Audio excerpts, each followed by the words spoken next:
విశాఖ తీరం నుంచి K4 అణు క్షిపణిని ప్రయోగించడమే కాదు, ఒడిశా తీరం నుంచి ఆకాశ్ నెక్స్ట్ జన్ మిసైల్ని కూడా భారత్ ప్రయోగించింది. ఏంటి ఈ ఆకాశ్ నెక్స్ట్ జన్ మిసైల్, దాని ప్రత్యేకత ఏంటి? ఎస్ అండి, ఇప్పుడు K4 వైజాగ్ నుంచి ప్రయోగిస్తే సబ్మెరైన్ బేస్డ్ లాంచ్ బాలిస్టిక్ మిసైల్ని ఈ ఒడిశాలోని చాందీపూర్, అదే అబ్దుల్ కలాం వేలర్ ఐలాండ్ నుండి ఇంకొక క్షిపణిని కూడా ప్రయోగించారు. అదేంటి? ఆకాశ్ నెక్స్ట్ జనరేషన్ అనమాట. ఆకాశ్ మిసైల్లో Akash 1, Akash prime, Akash next gen అని ఉంటాయి అనమాట. ఈ నెక్స్ట్ జెన్ అనేవి భారత ప్రైమ్ మినిస్టర్ నరేంద్ర మోడీ గారు ఒకటి చెప్పారనమాట. ఇది ఇండిపెండెన్స్ డే రోజున రెడ్ పోర్ట్ నుండి ఆయన చెప్పినప్పుడు ఒక పదం ఉపయోగించారు. అదేంటి? సుదర్శన చక్ర. భారతదేశం మీద శత్రువు కన్నెత్తి చూడకుండా చేసే విధంగా ప్రాజెక్ట్ సుదర్శన చక్ర అన్నారు. ఈరోజు అందులో భాగమే ఈ ఆకాశ్ నెక్స్ట్ జనరేషన్. ఈ ఆకాశ్ నెక్స్ట్ జనరేషన్ అంటే ఆకాశ్ అనేది ఎయిర్ డిఫెన్స్ సిస్టమ్కి సంబంధించింది అనమాట, వాయు రక్షణ వ్యవస్థలకు సంబంధించింది. ఇదేంటంటే భారతదేశానికి 3 అంచెల రక్షణ వ్యవస్థ ఉంటుందండి. అదేంటి? ఫస్ట్ అంటే లాంగ్ రేంజ్లో S-400 ఎయిర్ డిఫెన్స్ సిస్టమ్లు ఉంటాయి, రష్యా నుంచి మనం తెచ్చుకున్నది. ఇక మీడియం రేంజ్లో ఏముంటాయి? మన Akash next generation, Akash Prime, అదేవిధంగా ఇజ్రాయెల్ నుంచి తెచ్చుకున్న బరాక్ 8 అనేది ఎయిర్ డిఫెన్స్ సిస్టమ్లు ఉంటాయి.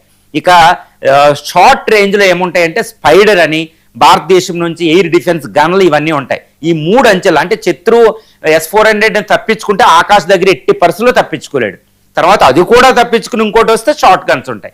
ఈ విధంగా శత్రువుని ఎక్కడికక్కడ ట్రాప్ చేస్తారు 80%. అందుకని ఆపరేషన్ సింధూర్లో పాకిస్తాన్ నుంచి వచ్చిన డ్రోను, ఎయిర్ క్రాఫ్ట్ ఏది కూడా భారతదేశాన్ని చేరుకోలేకపోయింది. అలాంటి ఇంకా పటిష్టం చేస్తున్నాను అనమాట. One of the best air defence systems ఉన్న ప్రపంచంలో ఏ దేశాలు కూడా అందులో భారతదేశం ఉందన్నమాట. ఇప్పుడు ఆకాశ్ నెక్స్ట్ జనరేషన్ అనేది ఏంటంటే ఇది 70 కిలోమీటర్ 0 నుంచి 70 కిలోమీటర్ల రేంజ్ వరకు ఇది పనిచేస్తుంది అనమాట. శత్రువుని 70 కిలోమీటర్ల అవతలే కొట్టగలుగుతాం ఈ క్షిపణితో. రెండోది ఏంటంటే ఇది భూమి నుంచి ఆకాశం వైపు 30 కిలోమీటర్ల ఎత్తు వరకు ఎవరినైనా కొట్టగలుగుతుంది. అంటే ఈ భూమి మీద 70 కిలోమీటర్ల వరకు 3 నుండి, తర్వాత ఆకాశంలో 30 కిలోమీటర్ల వరకు రేంజ్ ఉంటుంది. ఇది సుమారు 350 కిలోలతో ఒక వారి హెడ్ లాంటివి మందుగుండు సామాగ్రిని డిటెన్షన్ పట్టుకెళ్తుంది అనమాట. శత్రువు ఎయిర్ క్రాఫ్ట్లని, శత్రువు డ్రోన్ని, శత్రువు మిసైల్స్ని, శత్రువు ఏ మిసైల్ అయినా కొట్టేది అద్భుతమైన మిసైలే ఈ ఆకాశ్. మనం బ్రెజిల్ కూడా మనం ఎక్స్పోర్ట్ చేస్తున్నామండి.